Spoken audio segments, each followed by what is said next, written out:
कोई सुबह में शपथ दिलवा रहा है, तो कोई आपातकाल पर साइन कर रहा है, हस्ताक्षर कर रहा है, तो कोई किसी राजनीतिक दल के प्रचार प्रसार में लगा हुआ है और उसके विरोधी जो हैं उसके घर के आवास के सामने मवेशी छोड़ रहे हैं। वंचक नमस्कार, मैं वंचक आतंकवादी द मोहित श्रीवास्तव आप सभी लोग का स्वागत करता हूं आतंक समाचार के विस्फोट कार्यक्रम।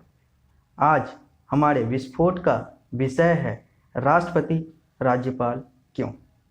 क्या राष्ट्रपति और राज्यपाल को होना चाहिए भारत में? क्या राष्ट्रपति राज्यपाल पद को होना चाहिए भारत में? क्या राष्ट्रपति राज्यपाल जिस चीज़ के लिए बने थे वो काम वो कर रहे हैं या नहीं कर रहे हैं? मैं इसी की व्याख्या करूंगा, इसी का विश्लेषण करूंगा कि ये चीज़ होना चाहिए या नहीं होना चाहिए, पद होने चाहिए नहीं होने चाहिए, क्योंकि ये इतिहास में भी आए दिनों ये बहस का विषय बना रहता है। कुछ लोग कहते हैं कि ये पद को हटा देना चाहिए, तो कुछ लोग कहते हैं कि नहीं, इसकी ज़रूरत है।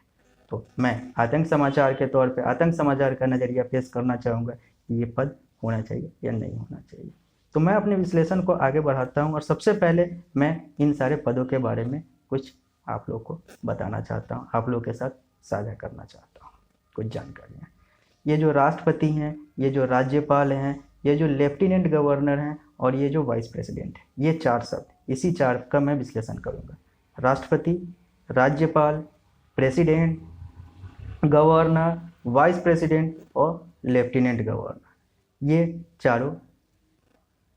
इन चारों विषय पे मैं आप लोगों से बात करना चाहूँगा। ये चार शब्द पे मैं आप लोगों से बात करना चाहूँगा। तो ये जो चार शब्द हैं, इनकी मैं अपने विश्लेषण को आगे बढ़ाते हुए सबसे पहले इनके बारे में बताता हूँ कि ये जो चारों पद हैं, राष्ट्रपति, राज्यपाल, उपराष्ट्रपति और लेफ्टिनेंट गवर्नर, ये 5 साल के लिए बनते हैं।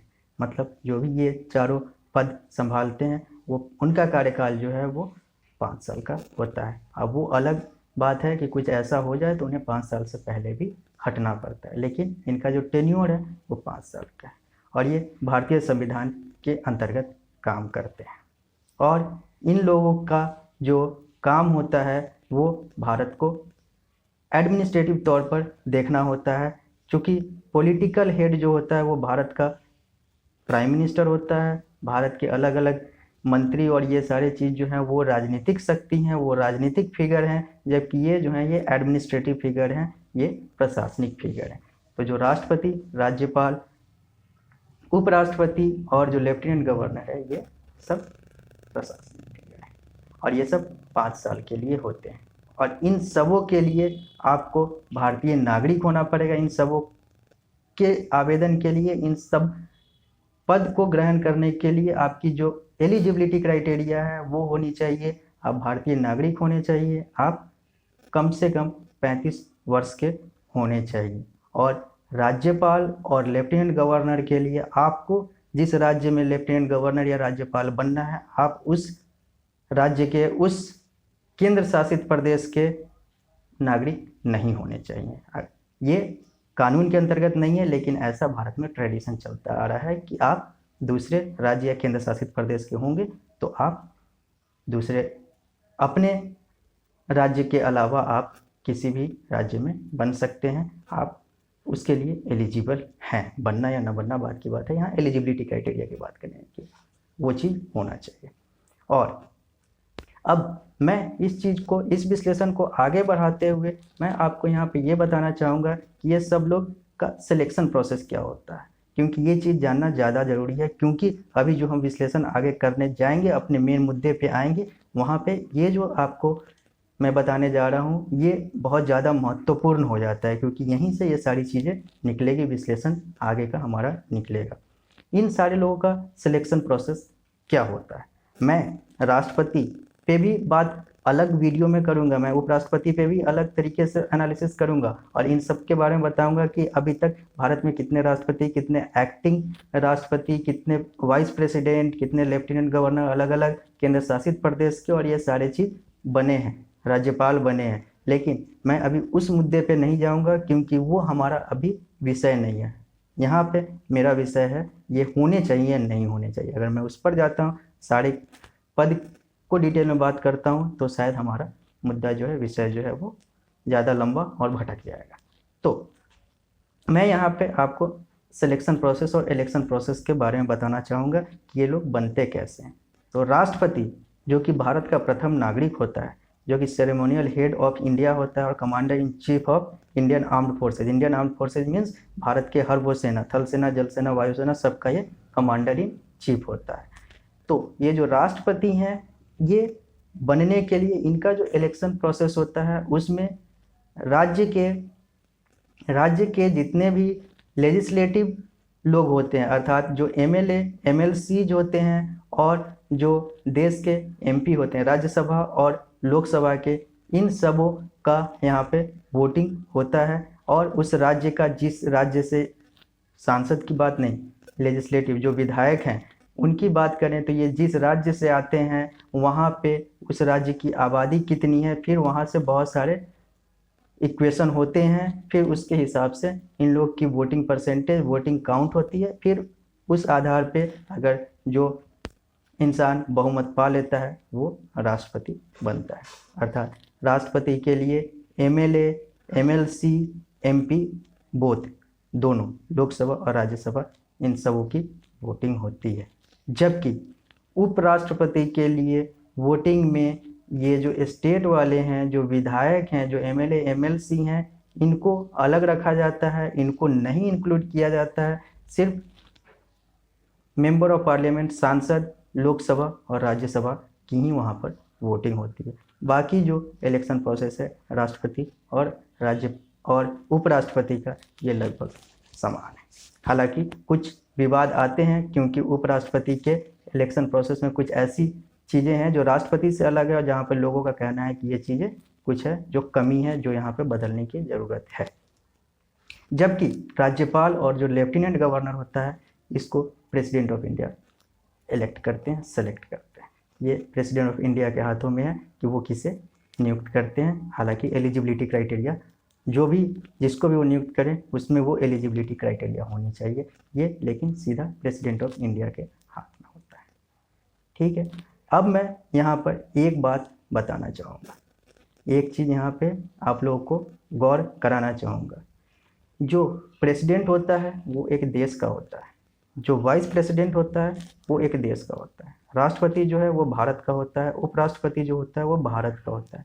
जबकि राज्यपाल जो होते हैं वो भारत के अलग अलग राज्यों के होते हैं। भारत में 28 राज्य हैं, अर्थात भारत में इन 28 राज्य में राज्यपाल होंगे। जबकि भारत में जो केंद्र शासित प्रदेश है, भारत में 8 केंद्र शासित प्रदेश है और इस 8 केंद्र शासित प्रदेश में जो होते हैं वो होते हैं लेफ्टिनेंट गवर्नर। ऐसा हम लोग अमूमन मान लेते हैं कि केंद्र शासित प्रदेश में लेफ्टिनेंट गवर्नर होते हैं, उप राज्यपाल होते हैं, लेकिन ऐसा नहीं है। यहाँ पे कुछ चीज़ें हैं जो हम लोग को जानना होगा। भारत में 8 केंद्र शासित प्रदेश हैं, लेकिन सिर्फ 5 केंद्र शासित प्रदेश में ही लेफ्टिनेंट गवर्नर होते हैं। 2 केंद्र शासित प्रदेश ऐसा है जहाँ पर लेफ्टिनेंट गवर्नर नहीं, वहाँ पे एडमिनिस्ट्रेटर होता है। उस पद को हम लोग एडमिनिस्ट्रेटर, प्रशासक कहते हैं, लेफ्टिनेंट गवर्नर नहीं कहते हैं। और इस 8 में से वो जो 2 केंद्र शासित प्रदेश है जहाँ पर लेफ्टिनेंट गवर्नर न होकर एडमिनिस्ट्रेटर है, वो 2 केंद्र शासित प्रदेश हैं। एक है दादर एंड नगर हवेली दमन दीव और दूसरा है लक्षद्वीप। ये दोनों में लेफ्टिनेंट गवर्नर नहीं, एडमिनिस्ट्रेटर होता है। जबकि इन दोनों के अलावा एक जो है चंडीगढ़ में भी लेफ्टिनेंट गवर्नर नहीं, वहाँ पर जो पंजाब राज्य के जो गवर्नर होते हैं उन्हीं को चंडीगढ़ की देखरेख दी जाती है। चंडीगढ़ पंजाब के गवर्नर के अधीन ही आता है। वहाँ पे जो लेफ्टिनेंट गवर्नर, जो एडमिनिस्ट्रेटर है वो नहीं, वहाँ चंडीगढ़ की देखरेख, चंडीगढ़ का जो एडमिनिस्ट्रेटिव हेड है वो है पंजाब का गवर्नर। पंजाब का जो राज्यपाल होगा वही वहाँ का एडमिनिस्ट्रेटिव हेड होगा चंडीगढ़ का। और बाकी जो 5, इन 8 के अलावा जो 5 केंद्र शासित प्रदेश हैं, वो 5 केंद्र शासित प्रदेश मैं आप लोग को बताना चाहूँगा। दिल्ली, पुडुचेरी, अंडमान एंड निकोबार द्वीप समूह, जम्मू और कश्मीर और लद्दाख। इन 5 में उपराज्यपाल होते हैं। लेकिन यहाँ पर इन 5 में से 2 ऐसे केंद्र शासित प्रदेश हैं जहाँ पर मुख्यमंत्री भी होते हैं। ये दोनों विवादित केंद्र शासित प्रदेश है, क्योंकि यहाँ पे कुछ चीज़ें जो हैं वो केंद्र शासित प्रदेश वाली है, तो कुछ चीज़ें जो हैं वो राज्य वाली है। ये 2 केंद्र शासित प्रदेश हैं, एक है दिल्ली और दूसरा है पुडुचेरी। यहाँ पे चुनाव भी होते हैं, यहाँ पे मुख्यमंत्री भी होता है और यहाँ पे लेफ्टिनेंट गवर्नर भी होते हैं। और बाकी सारे केंद्र शासित प्रदेश में चुनाव नहीं होते, वहाँ पे मुख्यमंत्री का कोई पॉलिटिकल पद नहीं होता है। वहाँ पे जो भी है वो लेफ्टिनेंट गवर्नर या फिर जो एडमिनिस्ट्रेटर है वही वहाँ का प्रशासक होता है, वही उस राज्य को देखता है, वही उस केंद्र शासित प्रदेश को देखता है। तो और बाकी जितने 28 राज्य हैं वहाँ पर गवर्नर हैं और चीफ मिनिस्टर हैं, मुख्यमंत्री।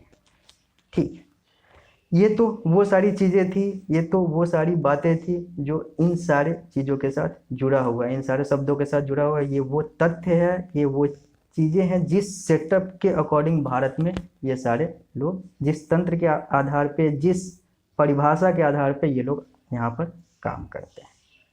ठीक है, अब बात आती है कि ये पद होना चाहिए या नहीं होना चाहिए।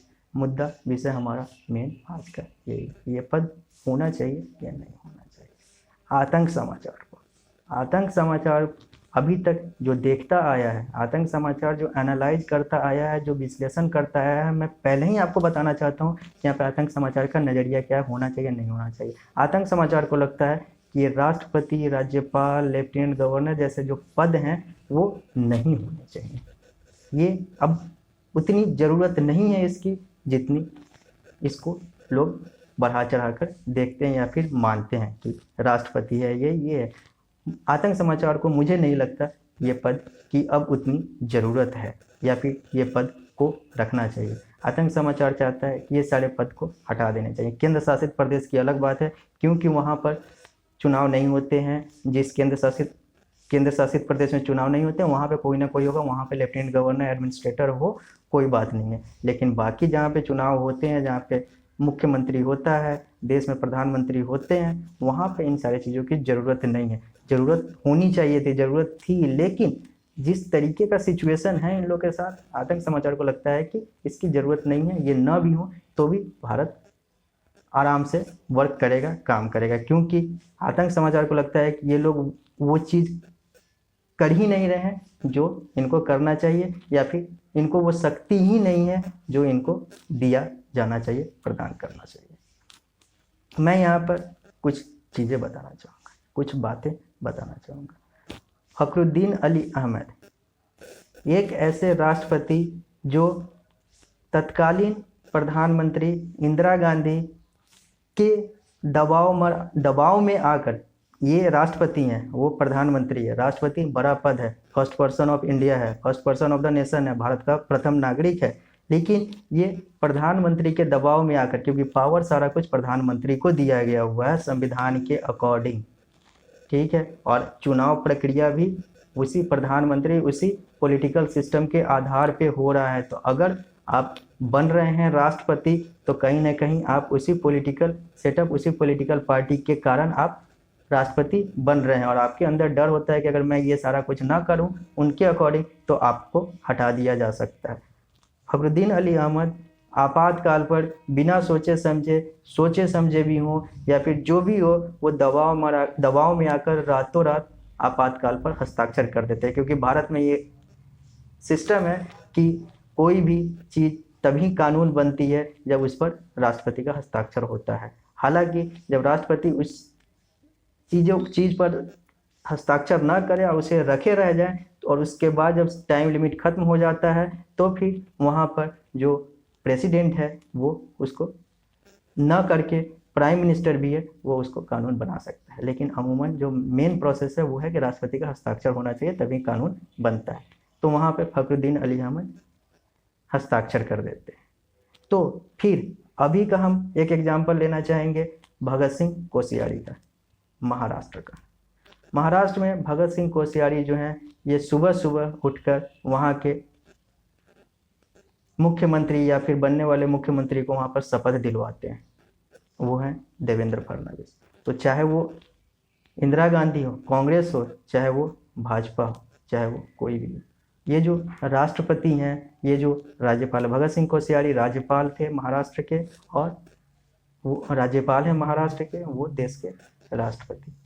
सब का जो जो मैंने पहले आप लोगों से साझा किया, आप लोगों को बताया कि ये सबका सिस्टम जो है, चुनाने का सिस्टम जो है, जो इलेक्शन और सिलेक्शन प्रोसेस है, वो पॉलिटिकल वाया पॉलिटिकल सिस्टम ही आता है। तो इन सब लोगों में वो दबाव है, अगर ये उनके अकॉर्डिंग काम न करें, अगर ये प्रधानमंत्री ये देश के पॉलिटिकल पार्टी के अकॉर्डिंग काम न करे जो पावर में है, तो शायद इन्हें हटा दिया जाए। इन्हें वो डर होता है, क्योंकि ये चुने ही जाते हैं, अपने उस एलिजिबिलिटी क्राइटेरिया को बस फॉलो कर लें, बाकी इनमें क्षमता हो ना हो, ये अगर उस विचारधारा से जुड़े हुए हैं जिसकी सरकार है, तो ये आसानी से बन जाते हैं, चाहे वो राष्ट्रपति हो, चाहे वो लेफ्टिनेंट गवर्नर हो, चाहे वो उपराष्ट्रपति हो, चाहे वो राज्यपाल, चाहे वो प्रशासक हो। तो भगत सिंह कोश्यारी सुबह सुबह ही शपथ दिलवाते हैं और फखरुद्दीन अली अहमद रात रात में ही साइन कर देते हैं। तो अभी का एक बहुत बेहतरीन एग्जाम्पल है जगदीप धनखड़, जो कि पश्चिम बंगाल, भारत के पश्चिम बंगाल राज्य के राज्यपाल हैं। उन्हें भाजपा की हार के बाद, भारत सरकार के, जिसकी भारत सरकार है भाजपा है, भाजपा की हार के बाद वहाँ पे दिखता है कि जो पार्टी जीत गई, जो भाजपा के विपक्ष की पार्टी जीत गई, उसमें सब कुछ गलत ही है। वो उसको एंटी इंडिया या फिर बहुत सारी चीज़ें, उसके बाद जब चुनाव का रिजल्ट आ जाता है, उसके बाद वो सरकार के खिलाफ जाते हैं, वहाँ के मुख्यमंत्री के खिलाफ जाते हैं प्रचार प्रसार करने की ये चीज़ें गलत हो रही है, और अलग अलग जगह जाकर घूमते हैं, जबकि उनका जो काम है वो कुछ और है, और ये एक पॉलिटिकल पार्टी के प्रचार प्रसार में लग जाते हैं। वो असम जाते हैं और अलग अलग जगह जाते हैं और बयानबाजी करते हैं। इनका काम कुछ और है, इन्हें संविधान ने कुछ और काम दिया था, लेकिन चूंकि ये इलेक्टेड और सेलेक्टेड हैं पॉलिटिकल पार्टी के द्वारा, केंद्र सरकार के द्वारा, तो फिर ये वही काम करेंगे जो उनको ऊपर से कहा जाए। तो यहाँ पे हमें ये सोचना होगा कि जो ऊपर से कहने वाला है और जो यहाँ पे करने वाला है, दोनों को नैतिक बनना पड़ेगा, दोनों को नैतिक तौर पे मजबूत बनना पड़ेगा, और अपने आप को ये बताना पड़ेगा कि हाँ, हम उस संविधान के अकॉर्डिंग या फिर उस सिस्टम, उस नैतिक सिस्टम के अकॉर्डिंग चलते हैं जो होना चाहिए वो। लेकिन चाहे वो कांग्रेस हो, चाहे वो बीजेपी हो, चाहे वो कोई भी पॉलिटिकल पार्टी हो, कहीं पे ये नैतिकता नहीं दिखती। हर जगह कुछ ना कुछ ऐसे ही ये चीज़ होता रहता है। मैं यहाँ पर एक और चीज़ें बताना चाहूँगा। ये तो था मुख्यमंत्री को शपथ दिलवाना या प्रचार प्रसार या आपातकाल की बात आती है। भारत में अगर शिक्षा की बात करें तो भारत में दो तरह के विश्वविद्यालय होते हैं, एक होता है सरकारी और दूसरा होता है निजी।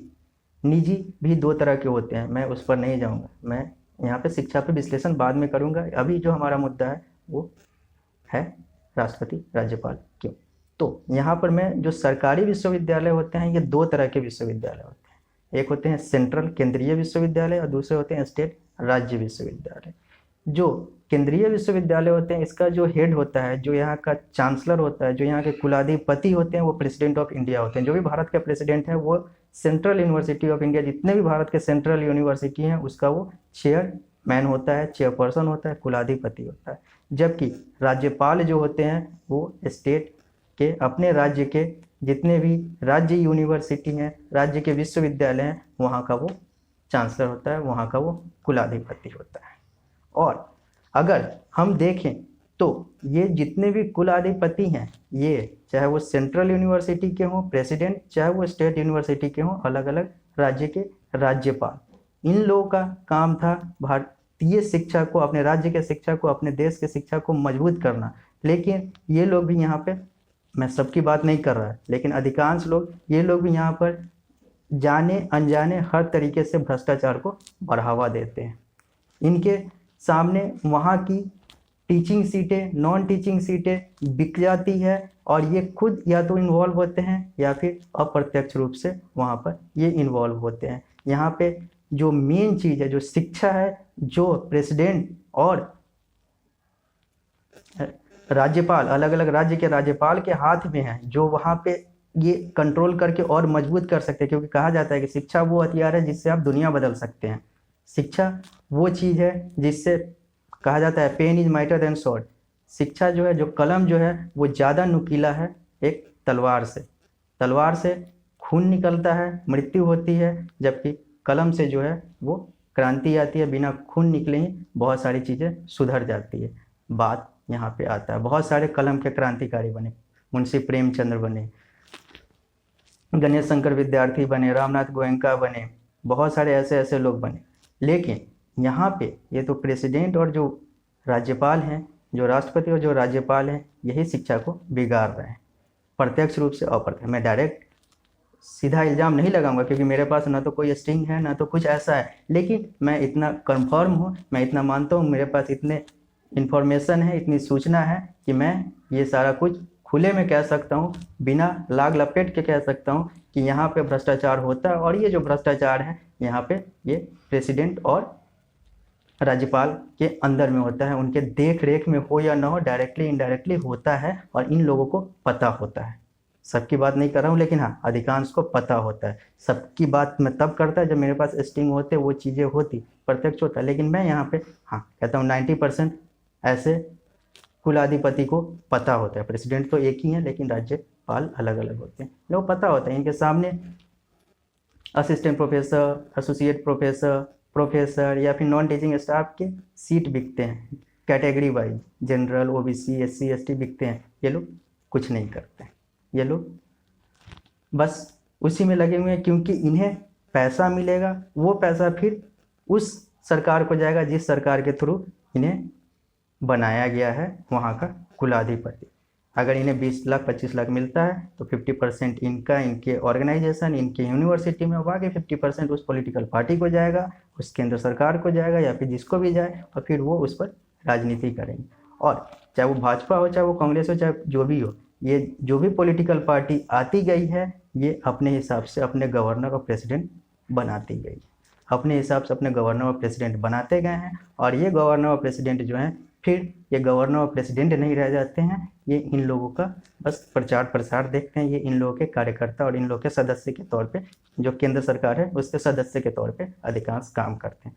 मैं सब पे इल्ज़ाम नहीं लगाता, बहुत सारे ऐसे प्रेसिडेंट हैं जो नैतिक तौर पे बहुत ज़्यादा मजबूत रहे हैं, बहुत सारे ऐसे ऐसे फैसले लिए हैं, चाहे वो एपीजे अब्दुल कलाम की बात हो, चाहे वो प्रणब मुखर्जी की बात हो, चाहे वो मोहम्मद हिदायतुल्लाह की बात हो, चाहे वो भारत के सबसे युवा राष्ट्रपति जो 65 साल की आयु में युवा राष्ट्रपति बने थे वो नीलम संजीवा रेड्डी की बात हो, चाहे डॉक्टर राजेंद्र प्रसाद की बात, सब में अच्छाई है। लेकिन कहीं ना कहीं ये बुराई जो है ये इस सिस्टम के साथ और इन लोगों में इतना आ चुका है कि आतंक समाचार को लगता है कि ये राज्यपाल, ये जो राष्ट्रपति हैं, जो ये उपराष्ट्रपति हैं, इन लोगों का कोई अब औचित्य नहीं रह गया। या तो ये लोग सही से काम कर लें या फिर ये लोग को हटा दिया जाए, क्योंकि एक प्रेसिडेंट जो है वो 5 लाख रुपया महीना वेतन पाता है, एक उपराष्ट्रपति जो है वो 4 लाख रुपया उसका वेतन है, जबकि लेफ्टिनेंट गवर्नर, गवर्नर और प्रशासक का जो वेतन है वो मासिक वेतन 3,80,000 है।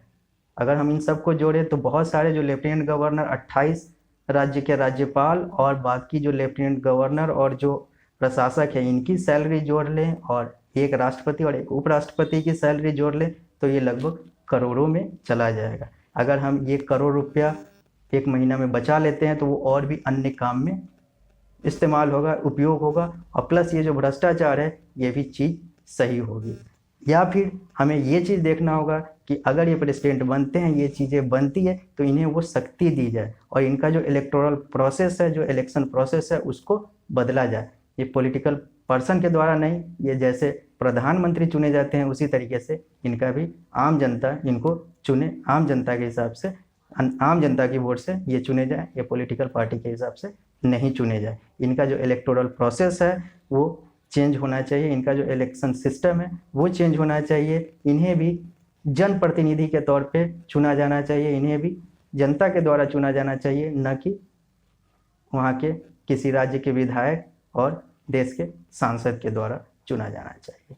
तो मैं इस विश्लेषण को अपने अंतिम पड़ाव की तरफ ले जाता हूँ और मैं यही कहना चाहूँगा कि मैं न तो राष्ट्रपति पद का अपमान कर रहा हूँ यह कह के कि इसको हटा देना चाहिए, न तो उपराष्ट्रपति, लेफ्टिनेंट गवर्नर या फिर प्रशासक का अपमान कर रहा हूँ।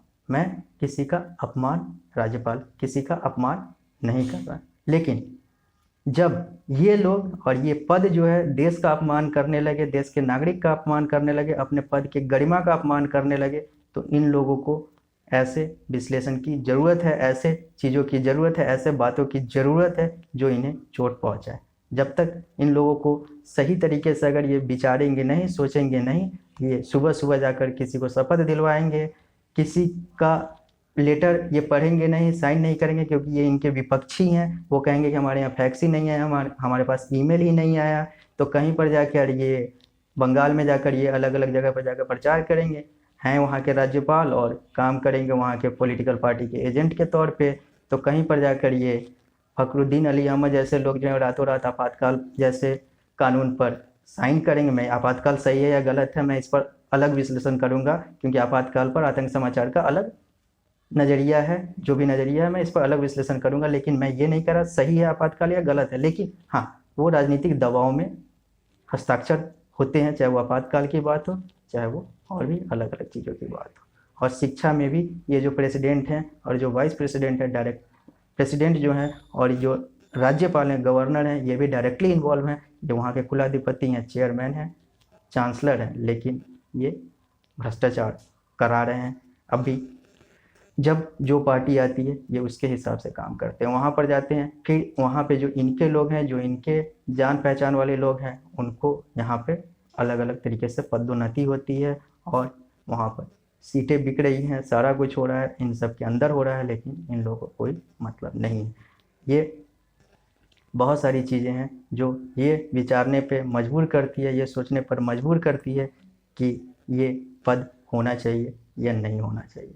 और चूँकि इतना गंदा सिचुएशन आ चुका है, इतना ऐसा सिचुएशन आ चुका है कि अब आतंक समाचार को लगता है कि ये सारे पद को हटा देना चाहिए, क्योंकि ये पद हमें हटाने के बाद आर्थिक फ़ायदे भी देंगे, जैसा मैंने सैलरी जोड़कर बोला था, और सामाजिक फ़ायदा भी देगा और राजनीतिक फ़ायदा भी देगा। और नहीं तो या ये जो चुने जाने चाहिए ये आम जनता के द्वारा चुने जाने